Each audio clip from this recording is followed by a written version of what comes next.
Olá, meus queridos, sejam bem-vindos ao meu Place. Meu nome é Letícia Cabral. Sumi, pessoal, mas vocês já estão acostumados, vocês sabem que quando eu sumo é quando eu estou aprontando alguma coisa, então dessa vez não vai ser diferente. O que está prestes a sair do forno para vocês é um novo aulão, uma nova masterclass tratando sobre ansiedade, obviamente correlacionando com a homeopatia, cartas da manga homeopáticas para o tratamento especificamente de ansiedade e transtornos cognitivos comportamentais como déficit de atenção, hiperatividade, um tema sobre que muito se fala hoje em dia, todavia sob o escopo da homeopatia, sob a perspectiva da homeopatia. Então, esse aulão é o que provavelmente já vai ser liberado daqui a poucos dias. Eu, obviamente, vou anunciar para vocês, tanto por aqui pelo YouTube, quanto também através do meu Instagram, através dos meus grupos. Então, fiquem atentos que em breve essa Masterclass será anunciada para vocês. Como é um aulão, pessoal, a ideia dos meus aulões é disponibilizar um conteúdo denso, rico, mas ao mesmo tempo de uma maneira relativamente mais prática, sucinta em relação ao conteúdo que vocês encontram nos meus cursos, a um valor acessível. Então, não se preocupem que ninguém vai ficar de fora por esse motivo, por inviabilidade financeira. Geralmente, como vocês percebem, os alunos estão sendo disponibilizados por um valor bem acessível. Então, nesse caso, não vai ser exceção. E, pessoal, hoje nós vamos retomar aqui o trabalho no canal com uma nova matéria médica. Nós vamos falar sobre uma matéria médica do reino animal, uma matéria médica que eu tenho certeza que, vou chutar aqui, acho que uns 90% da minha audiência nunca ouviram falar dessa matéria médica, ou talvez já ouviram falar, mas não sabem exatamente o que ela trata. Vamos falar sobre ninguém menos, ninguém mais que a homeopatia do rato, meus queridos. E claro, eu vou aproveitar essa oportunidade para lançar luz sobre outros aspectos que ainda estão no relativo ao obscurantismo por parte dos homeopatas, que é a gradação miasmática que está por trás dessa personalidade em questão. Um projeto que eu estou preparando, pessoal, mas que ele não tem data para ser lançada, é um novo curso que se pretende a ser o mais completo sobre miasmas e nosódios. Então, eu gradativamente vou começar a trazer aqui no canal para vocês alguns spoilers acerca de subgradações miasmáticas sobre que pouco se fala. Submiasmas, nosódios também relativamente desconhecidos, tudo isso eu vou tratar, obviamente, em maior profundidade nesse projeto maior que eu estou preparando.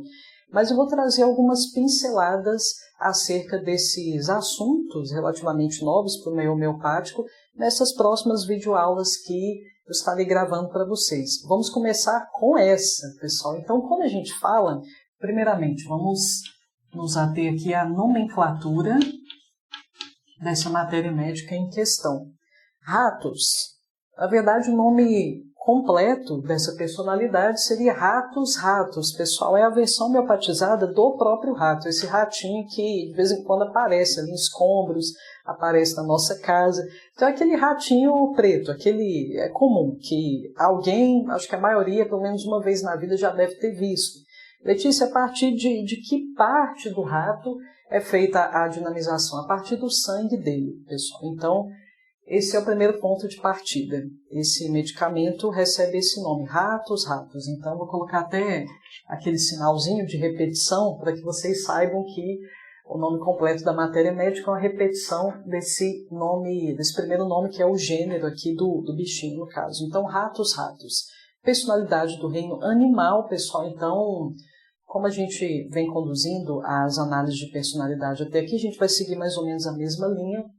Ratos, a gente se sabe, né? A gente começa a se debruçar sobre o reino a que pertence certa personalidade que a gente está abordando, então vamos proceder dessa forma. Ratos, como eu acredito que a maioria já pôde deduzir, nós estamos falando de uma personalidade do reino animal, com todas as suas características específicas, pessoal. Então, quando a gente fala de uma personalidade animal, maior parte dos seus dilemas gira em torno de certo antagonismo, tanto em relação a si quanto em relação ao meio externo. Em relação a si, como esse antagonismo se daria, Letícia? Quando a personalidade animal apresenta esse antagonismo em relação a si, pessoal, geralmente é externada uma certa dicotomia. O sujeito ele é consciente, ele dá a entender pelo menos que é consciente de uma parcela obscura que palpita em sua personalidade. Então, é como se o sujeito ele estivesse em constante conflito com essa contraparte mais obscura da sua personalidade. E, às vezes, a gente tem a impressão que essa contraparte mais obscurecida ela apresenta uma certa vida própria, algo como um sabotador interno, é como se essa parcela fosse uma espécie de sabotador. Nossa, Letícia, eu tento avançar, mas esse sabotador me refreia. Eu tento avançar, mas fica aquela vozinha sedutora me dizendo que é melhor não seguir em frente, eu acabo desistindo. Então, esse antagonismo interno, geralmente, ele se manifesta através da verbalização de uma espécie de sabotagem. Agora, quando a gente está falando de uma dicotomia externa, é mais fácil da gente alcançar, pessoal, porque geralmente isso vai se manifestar através de um veio competitivo. Então, a personalidade animal, geralmente, boa parte do discurso do indivíduo que tem ressonância com esse reino vai girar em torno de uma espécie de comparação constante com algum referencial externo. Então, é aquele indivíduo que está sempre se comparando com alguém que ele considera melhor sucedido, né, mais bem sucedido. É aquele indivíduo que está sempre se comparando com o nível de desempenho de fulano, de cicrano. É aquele indivíduo que está sempre buscando, sim, a sua melhor versão, se melhorar, mas, no fundo, existe aqui não uma comparação com aquilo que se foi ontem. Seria, na verdade, a melhor forma de empreender um trabalho real de autoaprimoramento. A gente percebe que o indivíduo ele tenta, sim, se melhorar, mas para sobrepujar aquela referência externa, que, em princípio, ele admira. Veremos aqui em Ratos, pessoal, que essas referências externas elas serão, sim, admiradas no primeiro momento, mas invejadas da pior forma possível posteriormente. Eu vou explicar essa dinâmica para vocês assim que a gente começar a adentrar o núcleo dessa personalidade. Mas o que acontece aqui no reino animal é basicamente um discurso que gira em torno de uma competição constante. Não, tem que chegar no pódio, tem que chegar naquele pedestal, porque alguém está ocupando aquele pedestal. Deveria ser eu. Então, pessoal, a partir disso a gente já chega à conclusão que esse desejo de crescimento constante da personalidade animal, ele tem um fim, não é um desejo de crescimento indefinidamente, como a gente percebe, por exemplo, no caso dos fungos. Os fungos, eles pretendem ser únicos. E personalidades que têm algum nível de ressonância com fungos, são as orquídeas, são classificadas como vegetais, mas como a raiz das orquídeas, na raiz especificamente, há fungos, então isso acaba interferindo, de certa forma, na personalidade orquídea. Fungos, eles querem ser melhor a cada dia, porque há aquele desejo de deixar uma marca, um legado todo próprio, todo singular no mundo. São pessoas que não desejam simplesmente passar por essa vida sem deixar uma marca altamente única, altamente singular. Veja que o indivíduo ele não se compara com ninguém. Ele quer deixar uma marca, como eu disse anteriormente, única. Ele quer seguir um caminho pioneiro, um caminho individual. Não é o caso do reino animal. É igual eu falei a vocês. Eles imitam uma determinada referência, ou seja, eles querem percorrer um caminho que já foi percorrido por aquele indivíduo que eu admiro, por aquele indivíduo que apresenta atribuições que eu invejo, atribuições que eu gostaria de ter. Ou seja, a partir do momento que eu cheguei naquele topo que aquela referência está ocupando, pronto, eu estagno ali. A menos que surja uma referência que sobrepuja o meu status. Aí isso é mais, surge de novo, reacende no meu peito aquela motivação para agora sobrepujar aquela nova referência que apareceu, que me superou. Eu não consigo lidar bem com isso. Então veja, pessoal, se eu estou no máximo de referência na minha bolha, eu, enquanto personalidade animal, eu me sinto confortável. É importante salientar isso, pessoal, porque isso pode ser um foco de confusão quando a gente contrasta personalidade animal com fungo, que também almeja esse crescimento incessante, essa superação constante das próprias limitações. Então, nota seja feita para isso. Um busca por um caminho singular, outro busca por trilhar um caminho que já foi percorrido por referências que se admira, chegando até o ponto que a minha referência chegou, tá bom para mim. Outra coisa que a gente percebe aqui no reino animal é que Bom, se a gente observa, pessoal, a partir da observação da natureza, a gente consegue chegar a muitas conclusões acerca de algumas personalidades homeopáticas. Então, no caso do reino animal, quando a gente observa como os animais funcionam na natureza, a gente pode deduzir motivações que, de certa forma, sempre vão palpitar na personalidade animal. Então, são pessoas que buscam constantemente por recursos, entenda, mais dinheiro, eu busco por cada vez mais conforto, mais facilidades, eu busco por atratividade. Isso tem a ver, está dentro do pacote da competição, pessoal, mas é fácil da gente entender o motivo pelo qual as pessoas buscam por isso personalidades animais, porque isso, por trás disso, existe um apelo ao incremento do sex appeal. Então, bom, eu tenho que competir com outros machos ou outras fêmeas para que eu seja a fêmea alfa, o macho alfa. Então,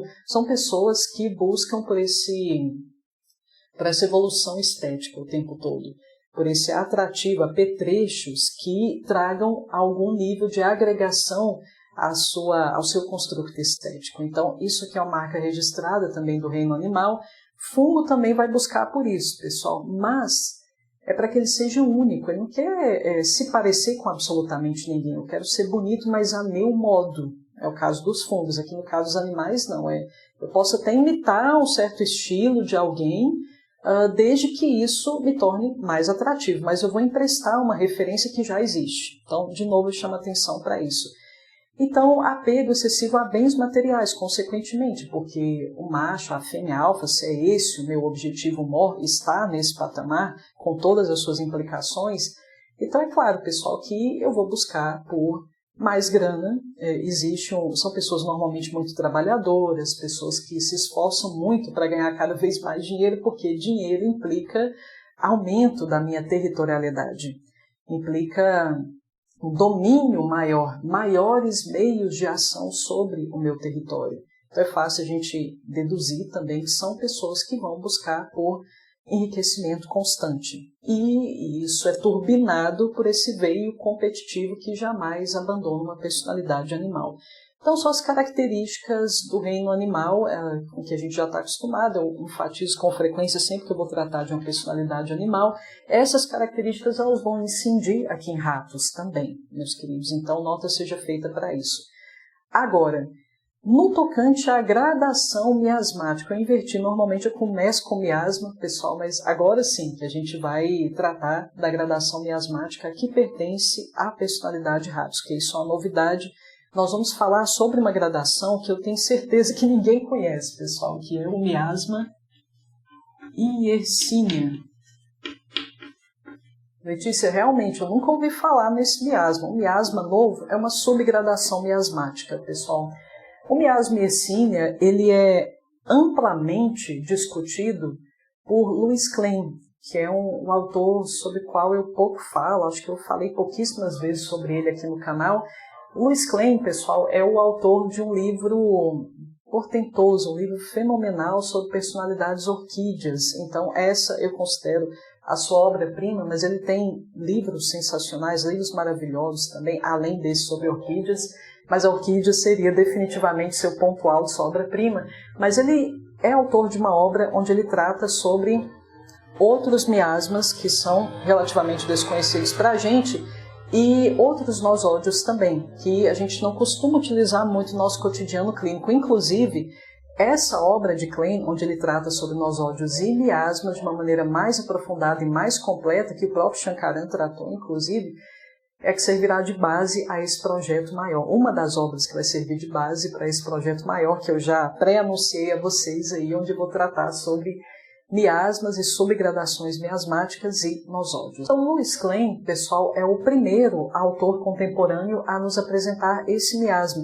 Ele fala sobre outras gradações, pessoal, como, por exemplo, só para que vocês tenham uma ideia de que outras subgradações miasmáticas existem, mas existe, por exemplo, o miasma correlacionado à cólera, o miasma correlacionado ao tétano, um miasma chamado botulismo. Alguns só pelo nome já puderam deduzir que se trata de uma subgradação miasmática cuja origem remete à toxina botulínica ou botox.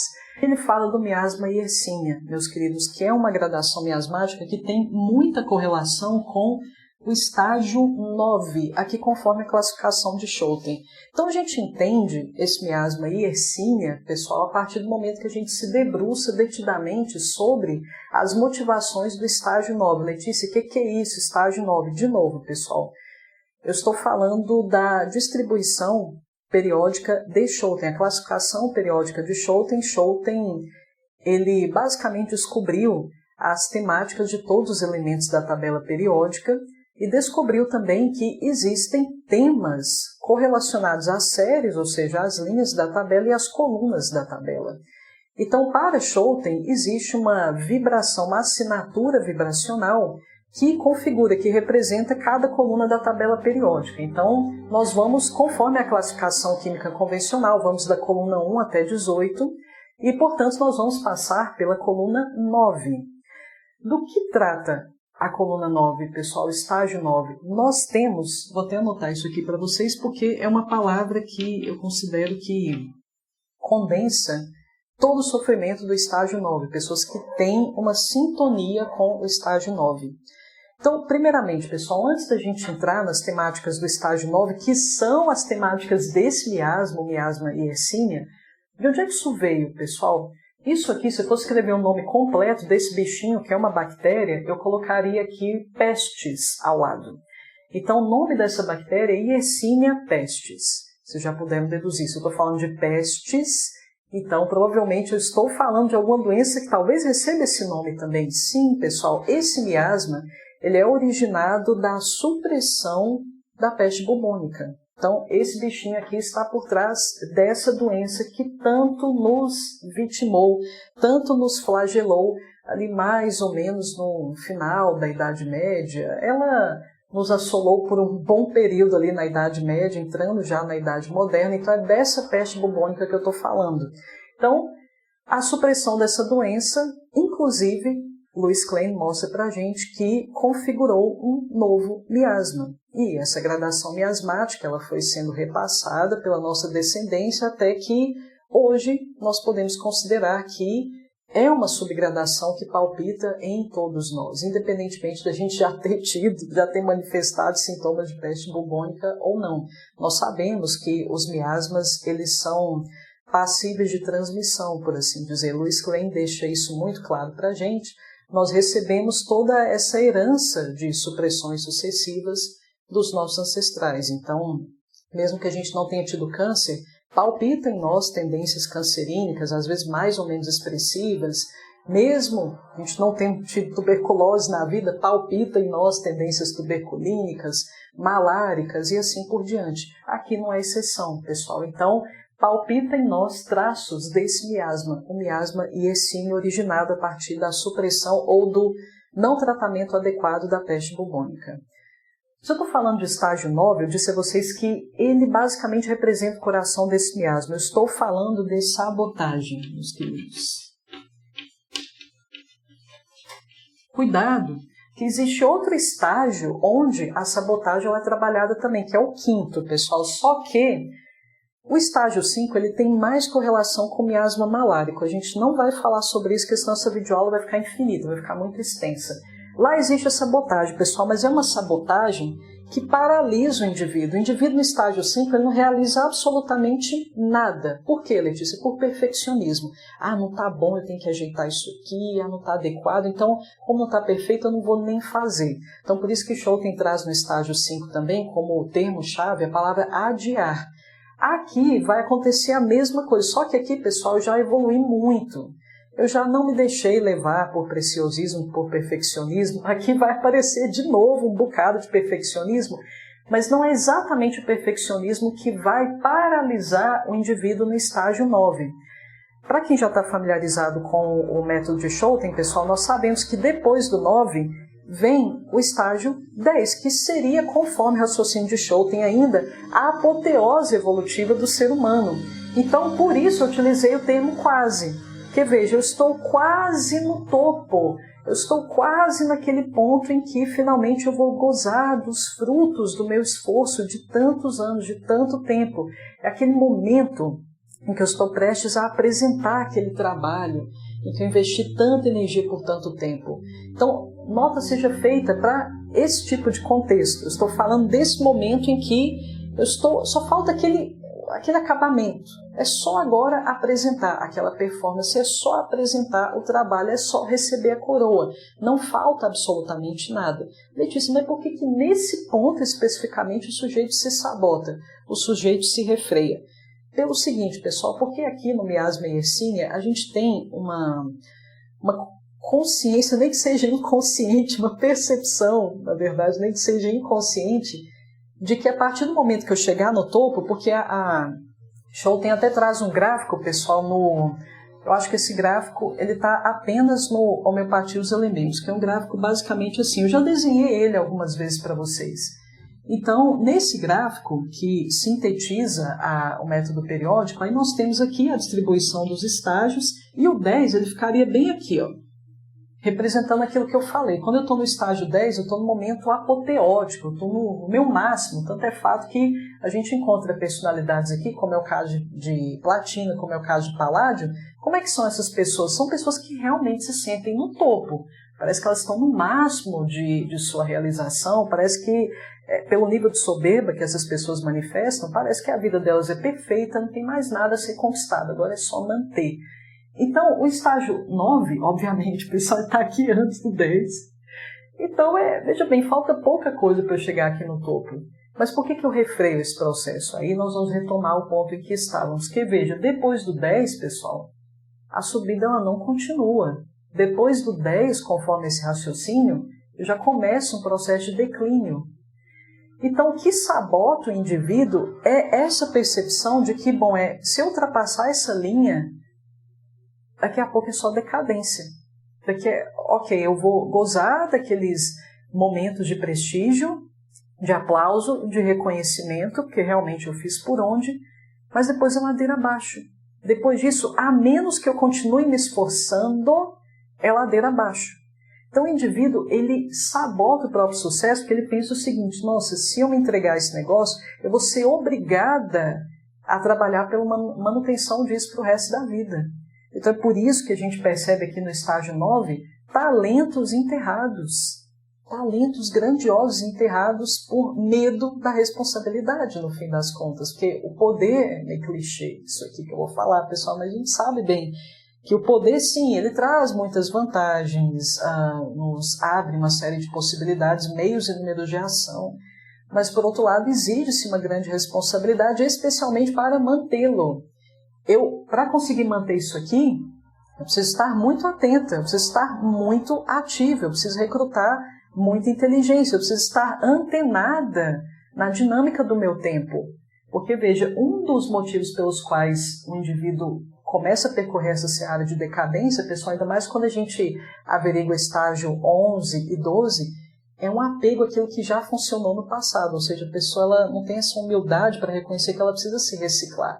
Então o indivíduo ele pensa, nossa, para continuar no topo, eu vou ter que continuar labutando. Mas eu não quero estar fadado a ter que me desdobrar para o resto da vida. Esse é um dos motivos. Outra questão, pessoal, o indivíduo ele se sabota porque ele não se sente capaz de ter sucesso. E, por incrível que pareça, pessoal, olha aqui, olha todo o caminho que ele percorreu, mas isso não é o suficiente para que ele se convença da potência que ele tem, da competência, do seu nível de aptidões. Por incrível que pareça, não é o suficiente para ele chegar à conclusão que ele é bom. Pelo menos ele é uma pessoa acima da média em relação àquilo que está sendo o foco do seu trabalho, o foco do seu esforço. Então é um indivíduo que está o tempo inteiro desconfiado de si mesmo. Eu já falei sobre o estágio 9 na aula sobre Geossênio, se eu não me engano. Dê uma olhadinha lá que vocês vão se lembrar do que eu estou falando aqui sobre o estágio 9. Então é aquele indivíduo que ele se anula, ele sabota o próprio sucesso e testemunha tristemente, com grande frustração, pessoas que não tinham 1% da sua capacidade recebendo medalha de ouro, enquanto ele, com toda a sua potência, digníssimo de receber a medalha de ouro, recebe uma medalha de prata. Está fadado a receber prata, bronze a vida inteira, quando na verdade ele poderia triunfar. E aquela pessoa, pessoal, que ela acha tanto que o sucesso não é para ela, que no fim, é como se a pessoa sempre tivesse esse pensamento, não, eu não posso chegar lá porque quando eu chegar nesse ponto alto aqui, que é o estágio 10, alguma coisa vai acontecer que vai colocar tudo no chão. Alguma coisa vai acontecer que vai invalidar todo o meu esforço. Isso é bom demais para ser verdade. Por que eu estou nutrindo essa ilusão? A vida já mostrou tantas vezes para mim que eu não sou uma pessoa capaz de ter sucesso. Sempre alguma coisa ruim aconteceu com as pessoas, então comigo vai ser a mesma coisa. Eu chegando lá, vão me dar uma rasteira. Então existe sempre é uma espécie de paranoia, pessoal, que acompanha o sujeito que está nesse miasma, de que quando ele chegar no topo, alguma coisa vai dar errado. Ele não vai ter nem tempo de desfrutar daquele sucesso. É claro, pessoal, que há várias consequências disso aqui. É um sujeito que está sempre ensaiando, é um sujeito que está sempre nos bastidores. Schouten traz algumas palavras-chave que são fundamentais para o entendimento desse miasma também, mais especificamente do estágio 9. Quase lá, ainda não, no último minuto cancela. Então o sujeito ele se torna eternizado aqui no quase. Com o passar do tempo, pessoal, isso aqui vai gerando uma frustração perniciosa. E aí a gente já começa a entrar na alma desse medicamento que é Ratus, que é um medicamento altamente perverso, pessoal, uma personalidade maliciosa, altamente invejosa também, consequentemente. Porque, veja, eu fico tanto tempo aqui, nesse quase, que eu começo a perceber as pessoas me ultrapassando. Isso é inevitável. Bom, se eu não me considero digno da coroa, tem outras pessoas que se consideram, tem outras pessoas que estão prontas para isso, sequiosas por isso, se acham merecedoras. Elas vão pegar essa coroa, que deveria ser minha, que eu me esforcei mais. É claro que isso começa a fomentar uma frustração tal no indivíduo que ele começa a invejar pessoas que estão num patamar acima da média, em relação a dinheiro, em relação a talentos artísticos, em relação a qualquer aptidão profissional que seja, pessoal. Então, é aquele indivíduo que ele passa a implicar com todo mundo que se sobressai da massa, todo mundo que se sobressai daquele nivelamento medíocre, mediano da maioria. Então, são aquelas pessoas que a gente percebe dois movimentos.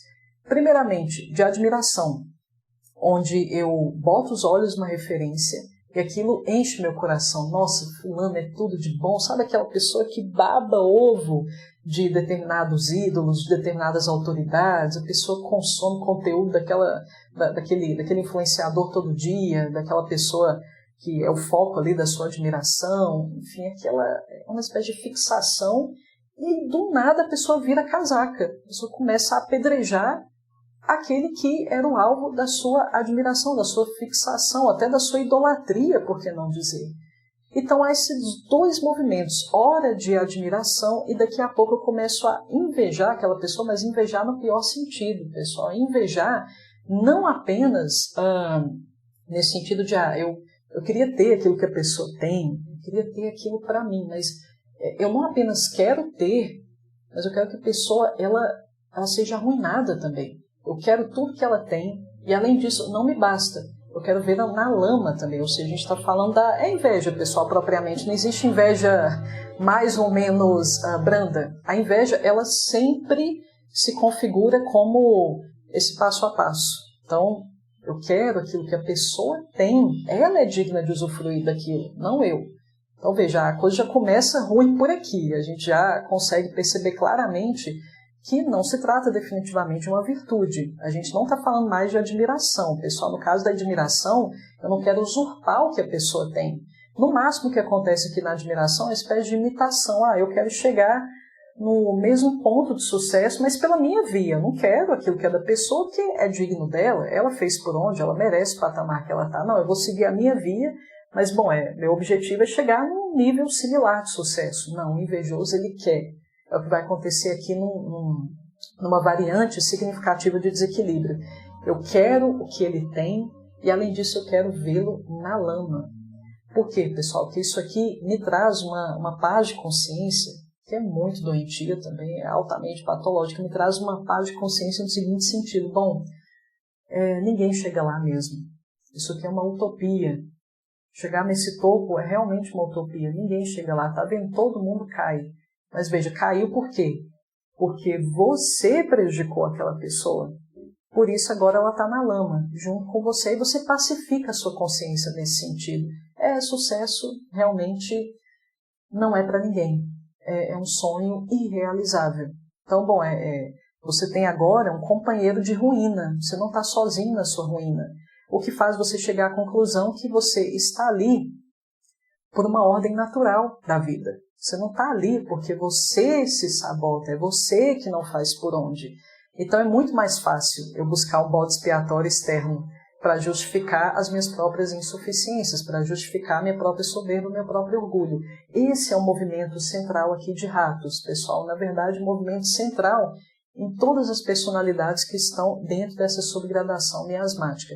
Mas aqui, pessoal, esse ponto de inveja, nesse nível, já é um extremo de desequilíbrio do miasma Yersinia. Antes disso, acontece aquela admiração, mas é uma admiração que ela está acompanhada também de uma inação.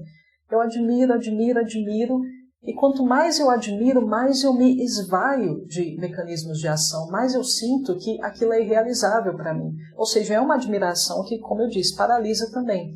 Porque eu tanto me comparo com o indivíduo que eu sinto que um abismo nos separa. Então, isso acaba semeando aquela frustração que seria aí o nível ulterior de desequilíbrio da personalidade, das personalidades que estão nessa gradação. Yersinia, Ratos e tantos outros. Agora, sobre o cerne dessa personalidade, pessoal, agora sim a gente vai tratar... Aqui nós tratamos de características gerais de personalidades que estão aqui, nesse miasma, Yersinia. A gente pode começar a chamar de Yersinismo também, porque todos os miasmas terminam com esse nome ismo, então a gente pode inventar essa nomenclatura também, miasma do Yersinismo. Então veja bem, até agora a gente ainda não adentrou em particularidades de Ratos. O que é exclusivo dessa personalidade? Bom, Ratos, pessoal, tem tudo isso que eu acabei de falar, então... traz todas as problemáticas típicas do estágio 9, traz todas as problemáticas típicas da personalidade animal, mas agora o que é próprio de Ratos, o que é singular dessa personalidade, que transcende características genéricas. É um excelente medicamento, pessoal, para a cleptomania. É raro a gente ter uma personalidade que chegue nesse mesmo nível de cleptomania. Por quê? Porque aqui existe um total desrespeito por aquilo que é do outro. Veja bem, se eu começo a desmerecer pessoas que estão no topo, que fizeram por onde para estar aqui, eu me saboto, porque eu me sabotei, era para eu estar aqui. Mas como eu me saboto, eu tenho esse hábito de me sabotar, por isso eu não estou aqui, é claro que eu vou começar a fazer isso com os outros, pessoal. Então, é aquela pessoa que ela não tem qualquer respeito por aquilo que é próprio do outro, digno do outro, que ele merece. Ele trabalhou, ele ralou pra caramba para ganhar aquilo ali, para estar naquela condição. É como se isso escapasse ao sujeito Ratos. Ele tem uma consciência moral muito amortizada, pessoal. Então são pessoas que raramente sentem culpa, são pessoas que raramente sentem remorso, são pessoas que raramente sentem empatia, compaixão. É por isso, pessoal, que a gente pode perceber aqui, e isso aqui ficou muito claro nas experimentações dessa personalidade, pessoas que eram responsáveis, aí depois da experimentação começaram a negligenciar o dever. Não quero trabalhar hoje não vou atender hoje não. Eu marquei com a pessoa, mas vou deixar no modo avião aqui para ela não conseguir falar comigo, depois eu invento uma desculpa qualquer. Então passo a negligenciar aquilo que eu devo fazer, os meus compromissos. Isso acontece aqui também, uma versão mais desequilibrada dessa personalidade. Agora, pessoal, além da cleptomania, que eu acho interessante enfatizar, que brota desse desrespeito ao espaço do outro, desrespeito à dignidade merecida do outro, um desrespeito aqui ao mérito do outro, no fim das contas trata disso, ou seja, sou aquela pessoa que sabota os demais, principalmente pessoas que se sobressaem, pessoal. Eu quero que vocês tenham isso em mente. Eu vou sabotar pessoas que estão aqui, pessoas que elas saem desse nível de mediocridade em que eu decidi me situar. Fui eu que fiz por onde, fui eu que me coloquei ali. Porque eu deveria estar me destacando, mas eu mesmo sabotei. Mas agora existe aquela frustração de perceber que o tempo passou, de perceber que talvez não seja mais realmente possível estar ali. Porque, bom, já perdi muitas oportunidades, já perdi muitos recursos nesse processo de sabotagem sucessiva, então me torno uma pessoa perigosamente frustrada. Então, me torno invejoso. Eu me acho digno de tomar aquilo que é do outro, porque eu sinto que não, isso deveria ser meu, eu mereço isso também. Bom, por que fulano que tem isso aqui? Então, eu saboto os demais que eu julgo que estão aqui. Eu não saboto qualquer pessoa, pessoal, lembre-se, é alguém que tem uma certa fixação por autoridades naquele âmbito específico com que a gente está lidando. Por exemplo, vou dar um exemplo bem concreto que vai ficar fácil de vocês capturarem a essência desse medicamento a partir disso. Quando esse sujeito vai procurar um homeopata, vocês acham que ele vai procurar que tipo de homeopata? Homeopata estágio 10. Ele vai procurar uma pessoa que ele julgue boa. Tem que ser um cara bom. De preferência, o melhor homeopata. Eu vou me tratar com Shankaran, eu vou me tratar com Shota, eu quero me agendar com esses caras. Por que exatamente? Não é, pessoal, porque, no fundo, não é porque a pessoa quer se tratar mesmo. É claro que, se a gente for muito mais nas profundezas, a gente vai encontrar alguém que está sofrendo, que quer sair dali. Mas, normalmente, o que está por trás, se a gente avalia ali de uma forma mais, não tão profunda assim, se a gente avalia o que está visível para a gente, mesmo assim a gente vai ter que escavar muito a psique do indivíduo para chegar a essa conclusão, a gente nota que o indivíduo ele tem a intenção de prejudicar a reputação daquele terapeuta, ou seja, a ideia aqui não é buscar ajuda, é descredibilizar o terapeuta. Então, pessoal, a gente reconhece, ó, os sinais aqui. É aquela pessoa que ela não faz nada que você recomenda. Não toma os medicamentos na hora certa, ou não toma os medicamentos que você indicou para ela. É aquela pessoa que inventa moda, aí ela pesquisa homeopatia, já se considera homeopata. Ah, mas isso aqui não tem nada a ver comigo. Eu encontrei esse medicamento aqui que tem compatibilidade comigo, doutor, e eu comecei a tomar ele. Aquela pessoa que sabota todo o tratamento. E aí depois, quando o bicho pega, a culpa é sua. E depois, quando acontece qualquer desconforto, a culpa é sua. Tudo para colocar a sua reputação lá embaixo. É isso que eu quero que fique claro para vocês. Então, alguém que entra na sua vida, infelizmente, pessoal, não com uma boa intenção. Principalmente se a pessoa te admira demais. Se a pessoa te admira demais, ela está te colocando lá. Só que o problema é que ela acha que ela deveria estar lá, só que ela não consegue, porque ela mesma se sabota por todas essas questões que a gente já colocou aqui. Então é aquele indivíduo que ele é muito difícil de tratar, pessoal. Por quê? Porque no fim das contas, eu não gosto muito de trabalhar com diagnóstico, vocês sabem bem que isso encaixota, aprisiona toda a complexidade individual do doente, mas sim, alguns mais atentos devem ter pensado em borderline, sim. Geralmente nós teremos em ratos indivíduos borderline que, vocês sabem, quem já é mais experiente, quem tem mais tempo aí de clínica, que são pessoas muito complicadas de se tratar, pessoal. Você tem que ter toda a paciência do mundo para lidar com essas pessoas. Porque, veja, o border é aquele sequiosíssimo de validação, sequiosíssimo de aprovação. É uma frustração muito grande que essa pessoa carrega, pessoal, de perceber que ela perdeu a oportunidade da vida dela, porque ela mesma foi sua própria inimiga. Então, veja bem, quando a pessoa está nesse nível de frustração, a gente tem que tomar todo cuidado, maximamente cuidado com essa pessoa, que ela está disposta a te destruir, porque ela sente que muitas vezes você pode ser responsável por aquilo que está acontecendo com ela. É uma coisa muito louca, mas é assim que funciona a cabeça do sujeito. É por isso que o próprio Louis Klein, para traduzir uma parte aqui do sofrimento de ratos, ele traz o termo coletivismo, igualitarismo. Ou seja, aquela pessoa que ela realmente não admite alguém sair da média. Não, tem que ser todo mundo igual, todo mundo tem que ter as mesmas coisas. Não importa se alguém se esforçou mais ou menos, não, todo mundo tem que ter as mesmas coisas. Então, é aquele indivíduo que, depois de determinado momento, ele passa, como vocês já concluíram, a vilanizar aquela pessoa que sai da média. Mas ela não sai da média porque ela é vilã, ela sai da média porque realmente ela se esforçou. Só que o indivíduo ele não enxerga dessa forma. Então, para apaziguar a sua consciência, para ele mesmo não assumir que ele é altamente invejoso, ele começa a comprar esses discursos de que ele busca por igualdade, de que ele busca por uma equanimidade. Equanimidade é o termo que Louis Klein traz ali.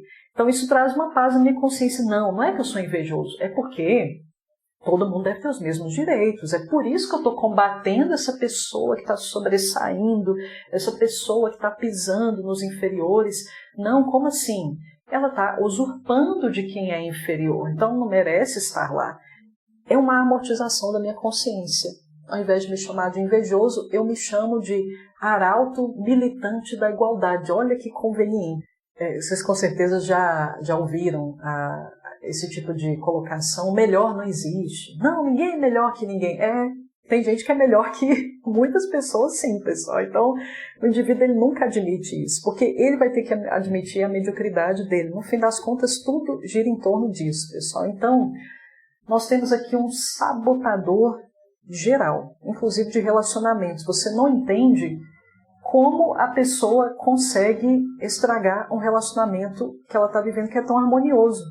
Você não entende porque a pessoa dá tiros no pé sucessivamente.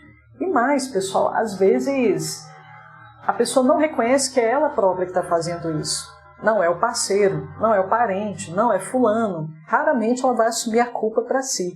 No fim das contas, pessoal, como eu falei a vocês, nós temos aqui um borderline, potenciais borderlines, então a gente sabe que são pessoas que elas estão sequiosas por essa aprovação, elas querem muito acreditar que é possível se erguer, que elas são muito boas, que de fato elas deveriam estar aqui. O borderline, eu não sei se vocês sabem do que se trata, mas é isso mesmo, é uma pessoa que ela precisa muito dessa validação, ela precisa muito de palavras de reafirmação, porque ela quer acreditar de novo que é possível. Só que ela faz isso, pessoal, o sujeito border mesmo, ele faz isso a um custo muito alto para as pessoas que estão à sua volta. Então, veja bem, acontece muito de um sujeito rato, às vezes você está se relacionando com um sujeito rato, vocês vão crescendo juntos, aí chega um determinado momento, ele começa a dar problema. Por quê? Porque ele começa a pensar o seguinte, é tanta necessidade, pessoal, de reafirmação, tanta necessidade de ter certeza de que ele é importante para aquela dinâmica relacional, por exemplo, que ele sabota, começa, a gente não entende como, pessoal, mas lança mão de uma série de tramóias para estragar toda aquela relação, para desarmonizar aquele ambiente que era altamente harmonizado. Você não entende o que a pessoa está fazendo tudo aquilo, se autodestruindo, destruindo a vida das pessoas à sua volta, tudo para que ele tenha aquela convicção de que não, ele é importante, ele é o centro das atenções.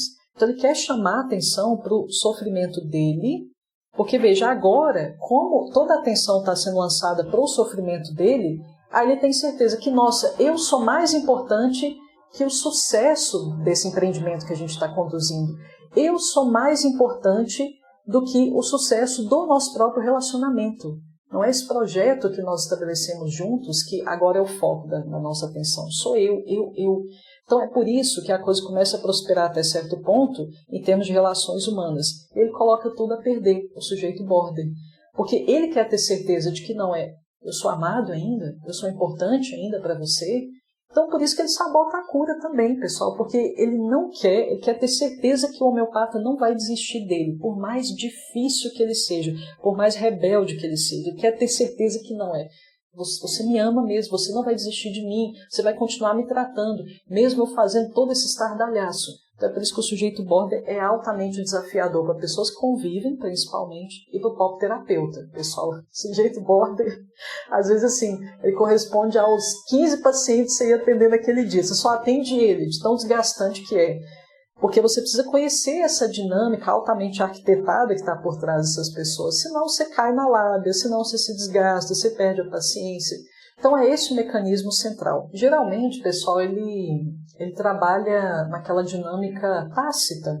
Quando a gente pensa no rato, e a gente usa essa expressão, a pessoa age como um rato, geralmente a gente está fazendo referência a um modus operandi tácito, silencioso, manipulador nas entrelinhas, você não consegue capturar facilmente.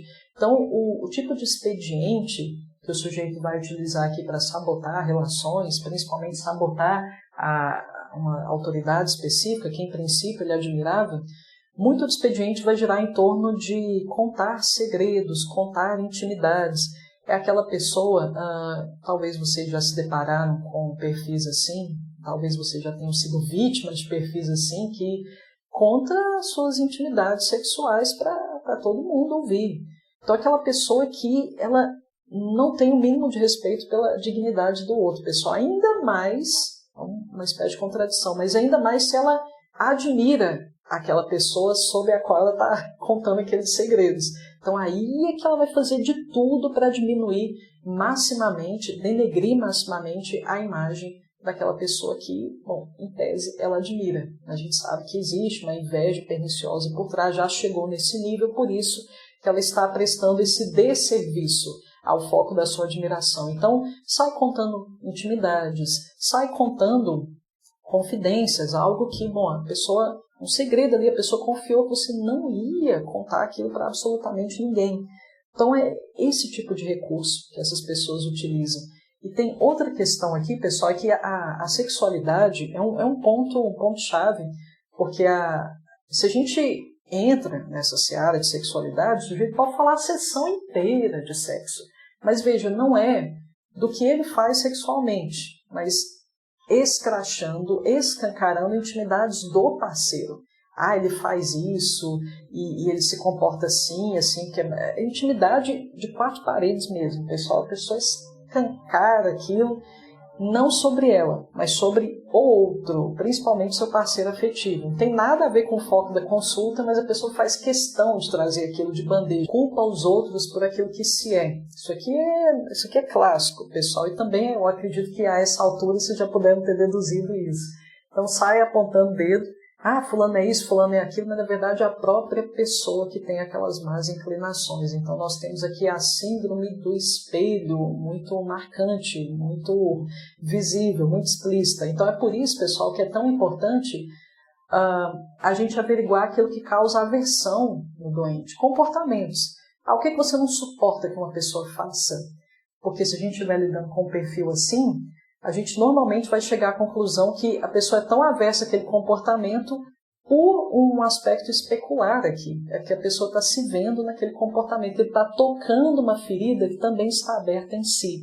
Uma coisa que acontece aqui, pessoal, é que é uma pessoa tão buraco negro de atenção, de validação, bom, isso é um potencial borderline, óbvio, mas é uma pessoa que é tão sequiosa por isso que esse movimento de doação é totalmente mal visto. É algo quase antinatural para a personalidade de ratos. Então, é comum você ouvir o seguinte: quando você propõe à pessoa algum ato de generosidade, fulano, faça uma doação, faça um carinho, seja mais atencioso com as pessoas à sua volta, a pessoa imediatamente ela já levanta uma objeção, dizendo que, mas aí eu vou estar cuidando de mim.